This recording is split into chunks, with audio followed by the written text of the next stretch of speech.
what I said. Oh my god, you guys.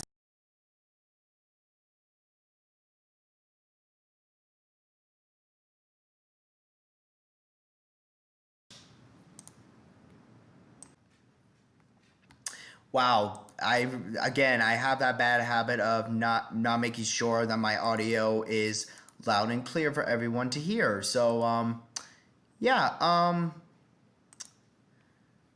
as you all could read by the title of this video, I'm not sure if any of you who've heard what I've said so far.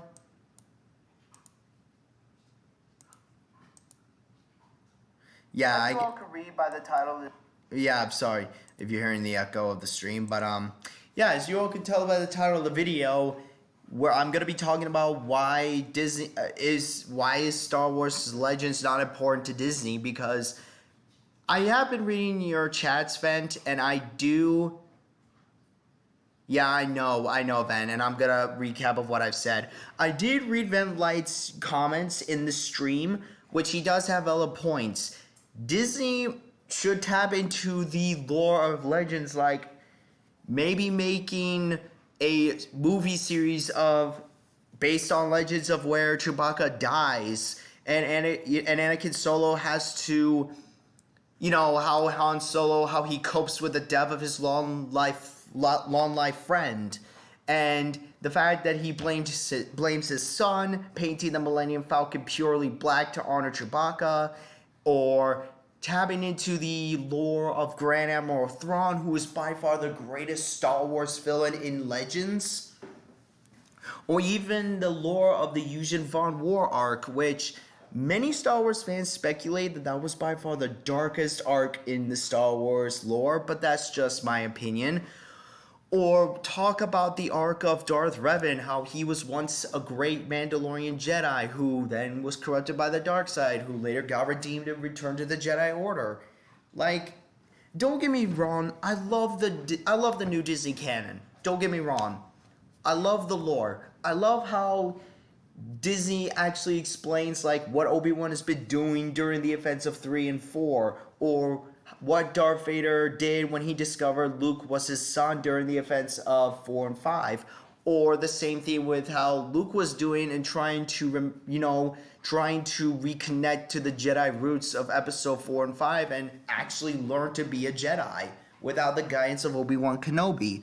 I like that, but I really feel like Disney should learn from Legends because there's more arc into it. There's more characters, there's more depth, and there's interesting stories that none of them seem to look into. But I do say this, I really wish Disney would actually tap into the Dark Empire arc. Excess Ladder is also another YouTuber that talks.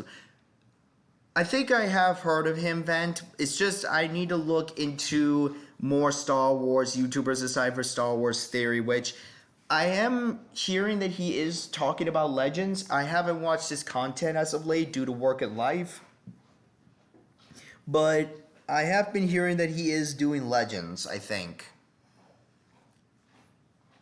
But there is many character arcs and many stories in Legends that Disney could actually look into and try to bring back to life. Like how they did with Star Wars Old Wounds, where they bring back the cybernetic Darth Maul. Which I really did commend Dave Filoni for doing that somewhat, but I really wish they would have kept the horns. It would make him more intimidating in a way. That's just me.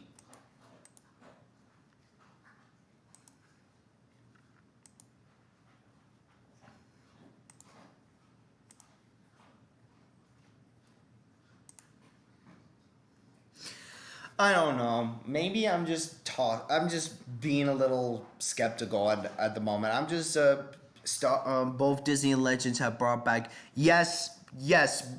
However, Disney did it the wrong way though, because it made no sense. But in Legends, they actually did explain a lot though.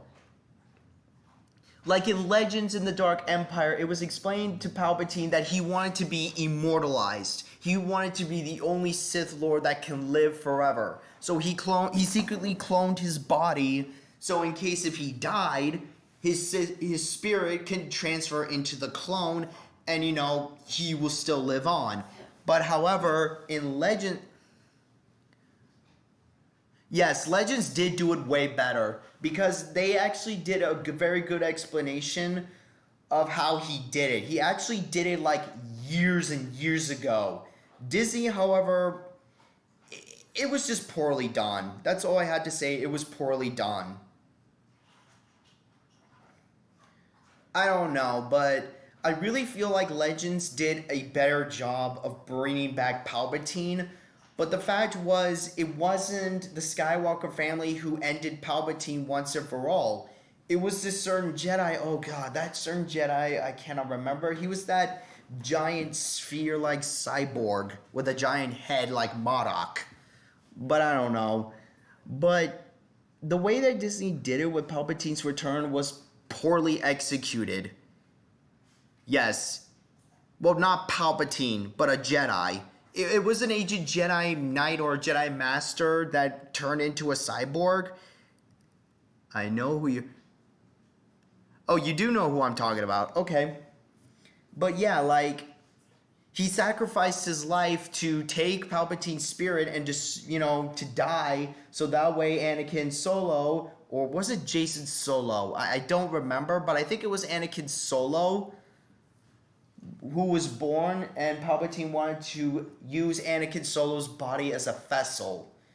Because in Legends, due to his spirit being so strong with the dark side, the clone body cannot comprehend the dark side.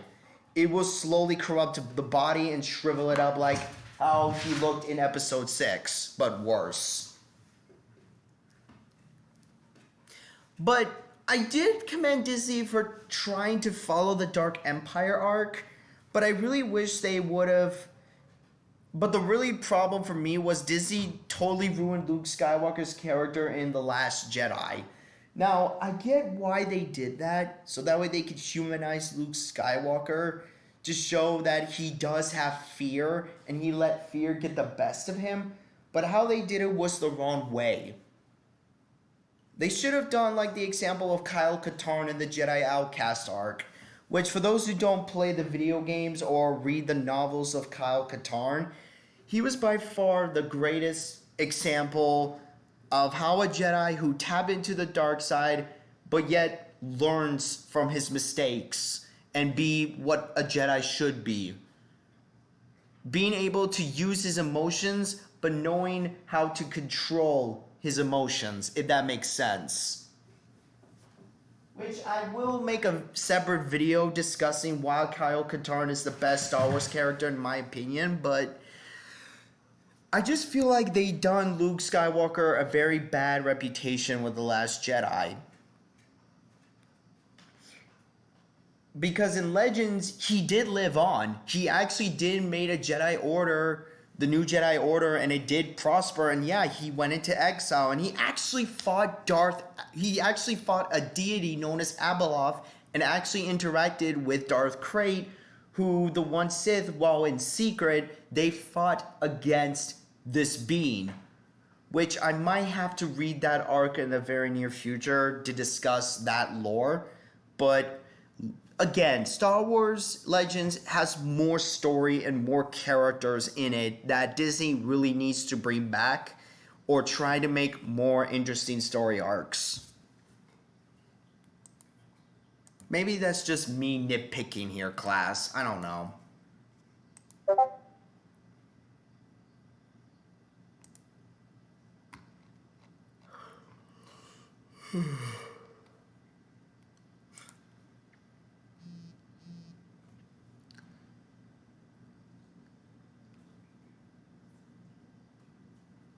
Yeah, I'm sorry. That was my Discord page.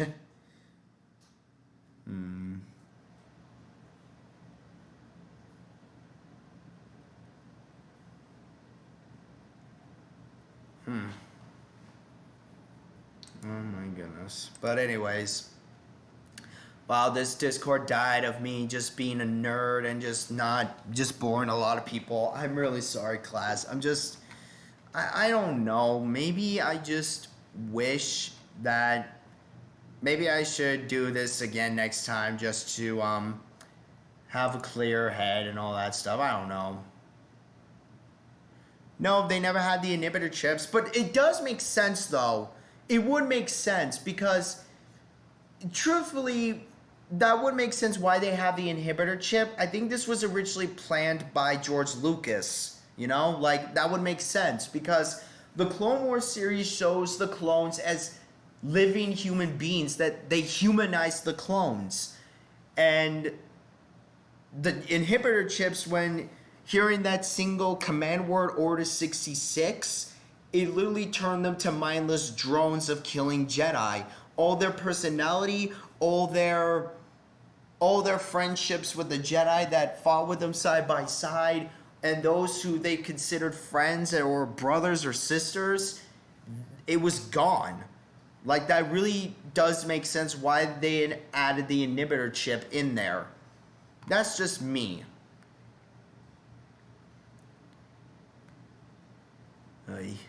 Unfortunately, class, my Wi-Fi is not acting up. I might be able to do a stream on my day off. Maybe I'll just do a part 2 of why Star Wars Legends is not important to Disney part 2 in the near future.